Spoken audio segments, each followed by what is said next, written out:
তো hello guys, আপনারা কিন্তু এই মুহূর্তে জেনে থাকবেন যে এই মুহূর্তে কিন্তু আয়ুষ্মান কার্ডের আপনারা কিন্তু স্ট্যাটাসটি চেক করতে পারছেন। আপনারা হয়তো অনলাইনে আবেদন করেছিলেন, কিংবা জনকল্যাণ শিবিরে জমা দিয়েছিলেন, কিংবা আপনাদের বাড়িতে বাড়িতে আশা কর্মীরা ডিটেলস গুলো নিয়ে গেছে। সেক্ষেত্রে আপনারা কিন্তু এখানে চেক করতে আসছেন এই আয়ুষ্মান ভারত ওয়েবসাইটে এসে। যখন এখানে সমস্ত ডিটেলস দেওয়ার পরে এখানে আপনারা সার্চ করে নিচ্ছেন, এখানে কিন্তু কিছু কিছু জনের এরকম একটি প্রবলেম শো করছে, no beneficiaries found in given search criteria. তো কাদের কাদের এই প্রবলেমটি হচ্ছে কিংবা এটার সলিউশন কি, সেটাই জানাবো আজকের এই ভিডিওটিতে। তাই জন্য কিন্তু পুরো ভিডিওটি অবশ্যই দেখতে থাকুন। তো তার আগে ভিডিওটিকে অবশ্যই একটি লাইক করে দিন, এবং এই চ্যানেলে যদি আজই নতুন এসে থাকেন এখনই চ্যানেলটিকে সাবস্ক্রাইব করে রাখুন এরকম নতুন নতুন ভিডিও দেখার জন্য। তো সবার প্রথমে জানিয়ে দিই এখানে আপনাদের এই প্রবলেমটি কেন হচ্ছে।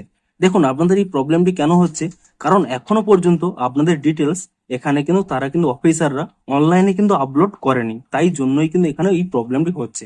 বিশেষ করে কাদের বলে দিই, আপনাদের যদি RKSY 1 এবং RKSY 2 হয়ে থাকে তাদের ক্ষেত্রে কিন্তু এখনো পর্যন্ত এখানে আপলোড করা হয়নি। কিংবা আপনারা যদি জনকল্যাণ শিবিরে আপনার ফর্ম জমা দিয়ে থাকেন তাদেরও কিন্তু এই মুহূর্তে আপলোড করা হয়নি। শুধুমাত্র কাদের হয়েছে, যাদের AAY, PHH এবং SPHH কার্ড রয়েছে তাদের ক্ষেত্রেই কিন্তু এখানে আপলোড হয়েছে। তাও আবার কি সবার ক্ষেত্রে নয়, যাদের বাড়িতে বাড়িতে আশা কর্মীরা ফর্ম দিয়ে গেছিল এবং আপনারা ফিল আপ করে জমা দিয়েছেন, সেই সমস্ত ফর্ম ডিটেলস গুলো অফিসাররা কিন্তু সেই ডাটাগুলো কালেক্ট করে তারা কিন্তু ওয়েবসাইটে আপলোড করেছে। এবং শুধুমাত্র তাদেরই, যাদের আশা কর্মীরা ফর্মটি বাড়ি থেকে নিয়ে গেছে তাদেরই কিন্তু শুধুমাত্র ডাটা কিন্তু এখানে ওয়েবসাইটে আপলোড হয়েছে।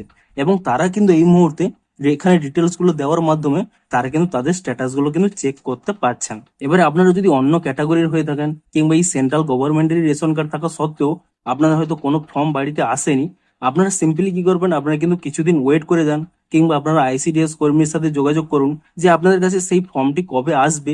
কিংবা আপনারা যদি RKSY 1 এবং RKSY 2 হয়ে থাকেন আপনারা কিন্তু অবশ্যই কিছুদিন ওয়েট করে যান। আপনাদের কিন্তু ধীরে ধীরে সকলেরই আপনারা যেখানে যেখানে আবেদন করেছিলেন তা কিন্তু অনলাইনে এন্ট্রি হয়ে যাবে, এবং তারপরে কিন্তু আপনারা এখানে স্ট্যাটাসটি চেক করতে পারবেন। তো মূলত এই কারণের জন্যই কিন্তু আপনাদের এখানে এই প্রবলেমটি হচ্ছে। আশা করি আপনারা বুঝতে পেরেছেন। তো ভিডিওটি যদি একটু হেল্পফুল বলে মনে হয় অবশ্যই একটি লাইক করে দিন। দেখা হচ্ছে আরো কোনো ইন্টারেস্টিং ভিডিওর সাথে। Thanks for watching.